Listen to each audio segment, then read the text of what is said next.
ಇನ್ನು ಹಾವೇರಿ ಜಿಲ್ಲೆಯ ಬಿಜೆಪಿಯಲ್ಲಿ ಬಣ ರಾಜಕೀಯ ಮುಂದುವರೆದಿದೆ. ಬಸವರಾಜ ಬೊಮ್ಮಾಯಿ ಎದುರೇ ಕಾರ್ಯಕರ್ತರು ಗಲಾಟೆಯನ್ನ ಮಾಡಿದ್ದಾರೆ. ನಿನ್ನೆ ಬಿಜೆಪಿ ಕಚೇರಿಗೆ ಆಗಮಿಸಿದ ಬಿಜೆಪಿ ಅಭ್ಯರ್ಥಿಯಾಗಿರುವಂತಹ ಮಾಜಿ ಮುಖ್ಯಮಂತ್ರಿ ಬಸವರಾಜ ಬೊಮ್ಮಾಯಿ ಅವರು ಈ ವೇಳೆ ಕಾರ್ಯಕರ್ತರು ಗಲಾಟೆಯನ್ನ ಮಾಡಿದ್ದಾರೆ. ನಿನ್ನೆ ಬಿಜೆಪಿ ಕಚೇರಿಗೆ ಬೊಮ್ಮಾಯಿ ಅವರು ಆಗಮಿಸಿದ್ರು. ಬಿಜೆಪಿ ಅಭ್ಯರ್ಥಿ ಅವರೀಗ ಈ ವೇಳೆ ಎರಡು ಬಣದ ಕಾರ್ಯಕರ್ತರು ನಾನಾ ನೀನಾ ಅನ್ನುವಂತ ಸಮರವನ್ನ ಸಾರಿದ್ದಾರೆ. ಬಿಜೆಪಿ ಜಿಲ್ಲಾಧ್ಯಕ್ಷ ಅರುಣ್ ಕುಮಾರ್ ಪೂಜಾರರನ್ನ ಈ ವೇಳೆ ಒಂದಷ್ಟು ಗಲಾಟೆಯನ್ನ ಮಾಡಿದ್ದಾರೆ. ಅವರ ಕಾರ್ಯಕರ್ತರು ಏನಿದ್ದಾರೆ ಅವರಿಗೆ ಟಿಕೆಟ್ ಕೊಟ್ಟಿದ್ದಕ್ಕೆ ಒಂದಷ್ಟು ಗಲಾಟೆ ಆಗಿದೆ. ಹಾವೇರಿ ಜಿಲ್ಲಾಧ್ಯಕ್ಷ ಅರುಣ್ ಕುಮಾರ್ ಆಯ್ಕೆ ಮಾಡದೇ ಇದ್ದುದಕ್ಕೆ ವಿರೋಧವನ್ನ ವ್ಯಕ್ತಪಡಿಸಿದ್ದಾರೆ. ಅಂದ್ರೆ ಸ್ಥಳೀಯ ನಾಯಕರಿಗೆ ಯಾಕೆ ಬೆಲೆ ಇಲ್ಲ ಅಂತ.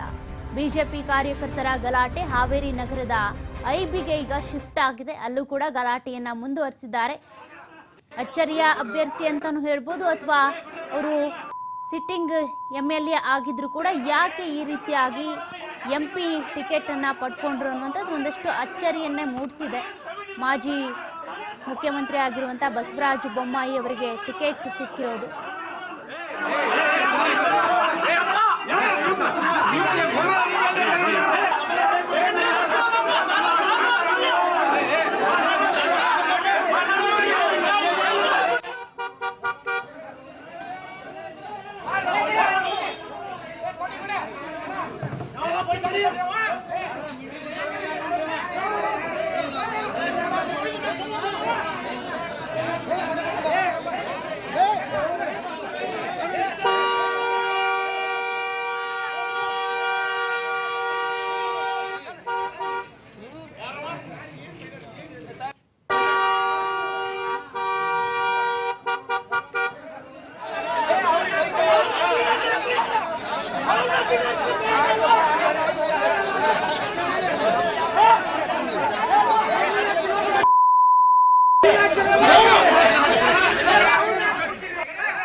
ಈ ಬಗ್ಗೆ ಹೆಚ್ಚಿನ ಮಾಹಿತಿ ಕೊಡ್ತಾ ಹೋಗ್ತಾರೆ ನಮ್ಮ ಪ್ರತಿನಿಧಿ ಯಲ್ಲಪ್ಪ ಫೋನ್ ಸಂಪರ್ಕದಲ್ಲಿದ್ದಾರೆ. ಯಲ್ಲಪ್ಪ, ಈಗ ಬಿಜೆಪಿ ಅಭ್ಯರ್ಥಿಯಾಗಿ ಹಾವೇರಿ ಕ್ಷೇತ್ರದಿಂದ ಬಸವರಾಜ ಬೊಮ್ಮಾಯಿ ಅವರು ಕಣಕ್ಕಿಳಿದಿದ್ದಾರೆ. ಆದ್ರೆ ಈ ರೀತಿ ಬಿಜೆಪಿ ಕಚೇರಿ ಬಳಿ ಹೋದಂತ ಸಂದರ್ಭದಲ್ಲಿ ಒಂದಷ್ಟು ಗಲಾಟೆ ನಡೆದಿದೆ. ಯಾವ್ಯಾವ ಬಣದ ಮಧ್ಯೆ ಆಗಿರುವಂತಹ ಗಲಾಟೆ ಇದು? ಸೌಖ್ಯ, ಇವತ್ತು ಒಂದ್ ಕಡೆ ಅಂತಂದ್ರೆ ಹಾವೇರಿ ಲೋಕಸಭಾ ಕ್ಷೇತ್ರದ ಟಿಕೆಟ್ ವಿಚಾರ ಸಂಪಟ್ಟಂಗೆ ಒಂದ್ ಕಡೆ ರಣರಂಗ ಆಗ್ತಾ ಇದೆ. ಅಂದ್ರೆ ಈಶ್ವರಪ್ಪನವರು ತಮ್ಮ ಮಗನಿಗೆ ಇಲ್ಲಿಂದ್ರೆ ಟಿಕೆಟ್ಗಾಗಿ ಬೇಡಿಕೆ ಇಟ್ಟಿದ್ರು. ಈಗ ಅವರು ನಾನು ಪಕ್ಷೇತರವಾಗಿ ಸ್ಪರ್ಧೆ ಮಾಡ್ತೇನೆ ಅಂತ ಈಶ್ವರಪ್ಪ ಹೇಳಿದ್ದಾರೆ. ಈಗ ಬಿಜೆಪಿ ಅಭ್ಯರ್ಥಿಯಾಗಿ ಅಖಾಡಕ್ಕೆ ಇಳಿದವರು ಬಸವರಾಜ ಬೊಮ್ಮಾಯಿ, ಮಾಜಿ CM ಬಸವರಾಜ ಬೊಮ್ಮಾಯಿ ಅವರು ಅಖಾಡಕ್ಕೆ ಇಳಿತಾರೆ. ನಿನ್ನೆ ಇಲ್ಲಿ ಅಂದರೆ ರಾಣೆಬೆನ್ನೂರು ಬರ್ತಾರೆ, ರಾಣೆಬೆನ್ನೂರಿಂದ ಇಲ್ಲಿ ಹಾವೇರಿಗೆ ಬರ್ತಾರೆ. ಹಾವೇರಿಯ ಒಂದು ಬಿಜೆಪಿ ಕಚೇರಿಯಲ್ಲಿ ಭಾಗಿಯಾಗ್ತಾರೆ. ಆ ಬಿಜೆಪಿ ಕಚೇರಿಯ ಕಾರ್ಯಕ್ರಮದಲ್ಲಿ ಭಾಗಿಯಾದಾಗ ಮಾಜಿ ಶಾಸಕ ಮತ್ತು ಬಿಜೆಪಿಯ ಜಿಲ್ಲಾಧ್ಯಕ್ಷ ಅರುಣ್ ಕುಮಾರ್ ಪೂಜಾರಿ ಅವರನ್ನ ಬದಲಾವಣೆ ಮಾಡಿ ಇಲ್ಲಿ ಮೊದಲು ಇಲ್ಲಿ ಅಂದ್ರೆ ಹಾವೇರಿ ನಗರದ ನೀವು ಜಿಲ್ಲಾಧ್ಯಕ್ಷ ಮಾಡಿ ಅಂತೇಳಿ ಇಲ್ಲಿ ಒಂದು ಬಣ ಇಲ್ಲಿ ಅಂದ್ರೆ ಮಾತಿನ ಚಕಮಕಿ ಗಲಾಟೆ ಆಗುತ್ತೆ, ನೂಕು ನುಗ್ಗುಲಾಗುತ್ತೆ. ಅಲ್ಲಿಂದ ಯಾವಾಗ ಇಲ್ಲಂದ್ರೆ ಬಿಜೆಪಿ ಕಚೇರಿಯಲ್ಲಿ ದೊಡ್ಡ ಮಟ್ಟದ ಗಲಾಟೆ ಆಗುತ್ತೆ. ಆ ನೂಕು ನುಗ್ಗುಲು ಆಗೋದ್ರಿಂದ ಬಸವರಾಜ ಬೊಮ್ಮಾಯಿ ಅವರು ಅಲ್ಲಿ ಕಾಲ್ ಕಿತ್ತು ನಂತರ ಇಲ್ಲಿ ಅಂದ್ರೆ ಐಬಿಗೆ ಬರ್ತಾರೆ. ಐಬಿಗೆ ಬಂದು ಇಲ್ಲಿ ಅಂತಾರೆ ಒಂದು ಸಭೆಯನ್ನ ಮಾಡ್ತಾರೆ, ಸುದ್ದಿಗೋಷ್ಠಿಯನ್ನು ಮಾಡುತ್ತಾರೆ.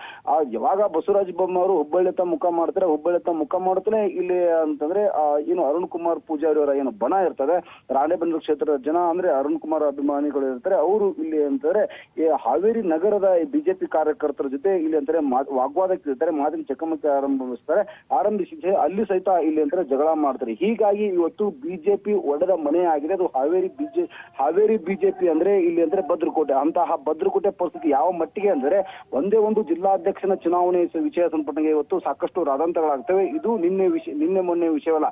ಯಾವಾಗ ಇಲ್ಲಿ ಅಂದ್ರೆ ಜಿಲ್ಲಾಧ್ಯಕ್ಷ ಏನು ಪಟ್ಟ ಅಲಂಕರಿಸಿದ್ರು ಅರುಣ್ ಕುಮಾರ್ ಪೂಜಾರಿ ಅಂದಿನಿಂದ ಇಲ್ಲಿವರೆಗೂ ಸಹಿತ ಇಲ್ಲಿ ವಿರೋಧವನ್ನ ಹಾವೇರಿಯ ಜನ ಇಲ್ಲಿ ಅಂದ್ರೆ ವ್ಯಕ್ತಪಡಿಸಿದ್ರು. ಯಾಕಂದ್ರೆ ಜಿಲ್ಲಾಧ್ಯಕ್ಷ ಸ್ಥಾನಕ್ಕೆ ಇಲ್ಲಿ ಹಾವೇರಿ ಜನ ಇಲ್ಲಿ ಹಾವೇರಿ ಬಿಜೆಪಿ ಕಾರ್ಯಕರ್ತರು ಬೇಡಿಕೆ ಇಟ್ಟಿದ್ರು. ಅದನ್ನ ಬಿಟ್ಟು ಇಲ್ಲಿ ಅಂದ್ರೆ ಗ್ರಾಮೀಣ ಪ್ರದೇಶಕ್ಕೆ ಇಲ್ಲಿ ಬಿಜೆಪಿ ಹೈಕಮಾಂಡ್ ಮಾಡ್ತು ಮತ್ತು ಬಿಜೆಪಿ ರಾಜ್ಯಾಧ್ಯಕ್ಷ ವಿಜೇಂದ್ರ ಅವರು ಇಲ್ಲಿ ಅರುಣ್ ಕುಮಾರ್ ಪೂಜಾರಿ ಅವರನ್ನ ಇಲ್ಲಿ ಜಿಲ್ಲಾಧ್ಯಕ್ಷನಾಗಿ ಘೋಷಣೆ ಮಾಡ್ತು. ಯಾವಾಗ ಜಿಲ್ಲಾಧ್ಯಕ್ಷನ ಘೋಷಣೆ ಮಾಡ್ತು ಅಲ್ಲಿಂದ ಇಲ್ಲಿವರೆಗೂ ಸಹಿತ ಇವತ್ತು ಬಿಜೆಪಿ ಎರಡೂ ಬಣಗಳಾಗಿವೆ.